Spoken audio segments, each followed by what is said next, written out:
இன்றிரவு வேளையிலும் நாளைய தினமும் நாட்டின் பல்வேறு பகுதிகளில் அடைமழை பெய்யலாம் என வளிமண்டலவியல் திணைக்களம் எதிர்வு கூறியுள்ளது.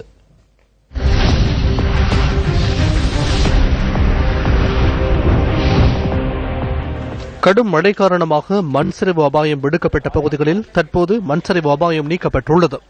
எனினும் சில பகுதிகளில் மக்கள் அவதானத்துடன் இருக்க வேண்டும் என கட்டிட ஆய்வு நிலையம் தெரிவித்துள்ளது.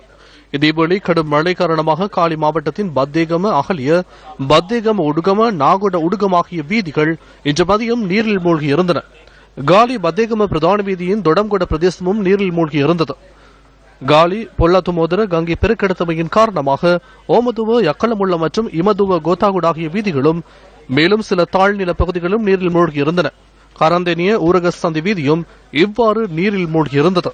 இதேவேளை கடும் மழை காரணமாக மாத்தறை நகரின் சில குறுக்கு வீதிகளும் வல்கம பிரதேசத்தின் சில வீடுகளும் நீரில் மூழ்கின.